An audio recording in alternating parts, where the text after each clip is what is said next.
Assalamu alaikum, welcome back to my storytime channel. I am so excited to be here making another story, telling another story time to you guys. This story time, this is more recent, okay?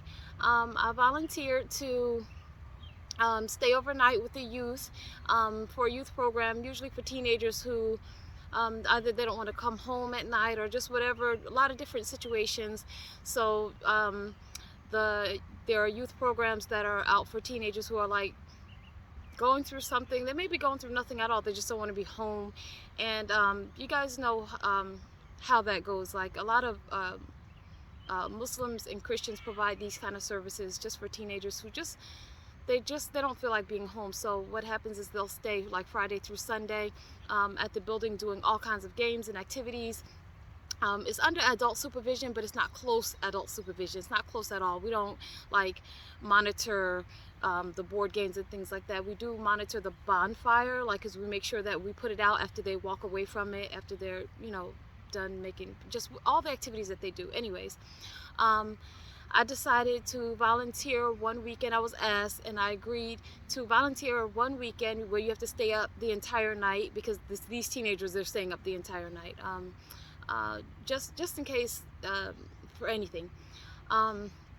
So I'm awake, checking my emails, and I went to my car because I wanted to go in my car to do something on my phone, and I don't need to stand over those teenagers while they're just eating and playing board games and things like that. So what do I see when I go in my car? Parked, and I'm parked in the row of cars. What do I see as I'm looking through my emails?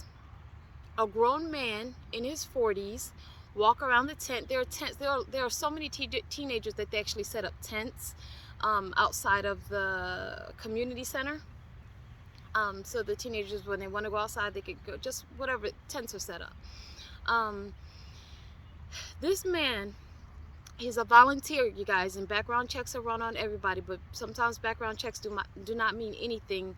A lot of sneaky adults can fly under the radar if they're not actually caught and, legally have to register as what they really are.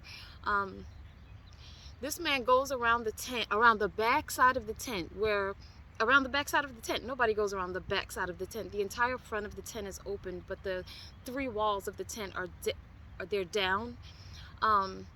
So he goes around the backside of the tent. He doesn't see me. I'm in the car and it's nighttime, so he doesn't see me. He takes his phone, and the reason why I could see this is because he has a cell phone. Other than that, I honestly don't think I would have seen him. So he takes his phone, and I look up because his phone is lit up in the black of the night. So he's around the backside of the tent where nobody is. He had to walk through like high grass to even get over there, and he takes his phone and he puts it up to what looked to be like a little slit in the side of the tent, and he has his phone in there, and I could see him putting his phone up to it, and he's creeping. You guys have seen this before. It's like those cartoon characters are like actually tiptoeing and like creeping. That's what he was doing. So I'm watching him, and I'm like, what is he doing? There's only like 12 and 13-year-olds. Yeah, this section was for the 12 and 13-year-olds. I think it goes all the way up to 19, I think, but that's not the section that was in this tent, like playing board games and eating like snacks and stuff like that.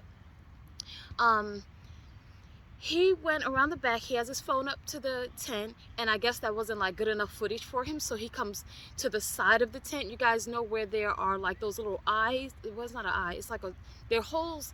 They're holes in the side of the tent where you could tie the wall up or you could tie it down. Like they're actually ties on the sides of the tents. But the walls were down. He puts his phone like kind of, I think it would have looked like halfway through the tent, and he's taking pictures. He's recording them. We're recording all of these they're like 12 and 13-year-old girls in there, and this man is 40 plus, so you're like a full-on adult. So I'm noticing this, and now like I'm panicking. Like, I don't want to assume anything, but this looks really wrong. And so my brain is going like at a million miles an hour. I'm like, should I go and approach him? What should I say? I'm not about to walk all, I can see him, but I'm not about to like walk in that black area like with him. So so he's done taking video. I thought it was pictures at the time, but let me get to that part of the story. I thought that he was taking pictures, but he was recording the little girls. So I go outside of the car and I'm like, what am I gonna do? What am I gonna say?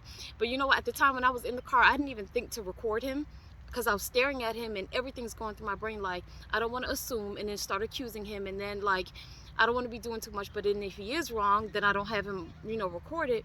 So I go out there, I start walking on the sidewalk, and then he sees me. So he's like, so he says salams to me, and I didn't even return his salams. I was like, I was recording you the entire time. Why did you do that? Right, I just straight said that. I said, I was recording you, like what you were doing. Like, why were you doing that? You need to, I said, you need to take that off of your phone. So he goes, astaghfirullah, astaghfirullah. He's like, I'm gonna delete the video now. So, so it's a video. So like, okay, so you weren't just sticking your phone through the hole, through that tie in the side of the tent to like just take pictures of you recording these little girls. Okay, so, and I didn't even record him. I just said that. He admitted to it, because he's not thinking that I didn't really record him, because he's guilty and he's wrong. That's why he just was like, he immediately was like, oh, may God forgive me, like, I'm gonna delete the video. So as this is happening, there are like 4 men and 2 ladies, kind of like, they're walking up, but they're not in a tight group, but they're like walking up to the side of the tent, and they have like pastries and things like that that they're gonna just bring to the kids. They're just gonna put them to the table, and and so I quickly said, I was just asking this man to delete his videos that he's at the back of the tent recording these little girls. So he was like, oh, I deleted the video. So the men started saying like, where's the video, let's see. So he did delete it, and then there was a man in the, like, who was also coming up and like just bringing, like I said, fruits and pastries and things like that. He said, well, let me look in your deleted videos and see if you deleted it out of there. I didn't even think about the deleted, where pictures and videos go, like when you delete them. You know how you guys have an option on your phone, you could have it there for a week, or have them in your deleted for a month before they actually like disappear or whatever. I didn't even think about that. That man was on his toes. He was like, let me see in your deleted videos to see if you deleted it. So they completely took over. There was those men, like maybe 4 men, I'm thinking, and the man who I caught him recording the kids, who walked into the office. It's a big building. He walked into the office. They had a meeting with him that night. Y'all, the next day, that man was not there. I don't know what happened to him. I didn't inquire about it the next day.